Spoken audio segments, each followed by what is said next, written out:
ایرانی صدر کی آخری رسومات کا سلسلہ آج تبریز سے شروع ہو گیا۔ ایران کے صدر کی ہیلی کاپٹر حادثے میں موت کے بعد ان کی آخری رسومات کا سلسلہ آج ایران کے شہر تبریز سے شروع ہو چکا ہے۔ ایرانی صدر کی آخری رسومات کے لیے تبریز، قم، تہران، میرجند اور مشہد میں جلوس برآمد کیے جا رہے ہیں۔ ایرانی حکام کے مطابق تبریز سے تمام میتیں قم لائی جائیں گی، جہاں تعزیتی تقریب ہوگی، جبکہ تہران میں آخری رسومات بدھ کی صبح 9:30 بجے ادا کی جائیں گی اور جاں بحق افراد کی نماز جنازہ بدھ کو تہران ہی میں ادا کی جائے گی۔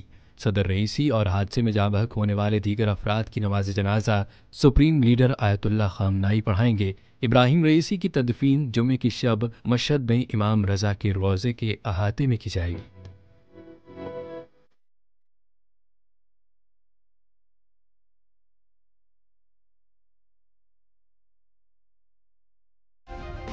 سبسکرائب کریں اور بیل دبائیں تاکہ کوئی خبر رہ نہ جائے۔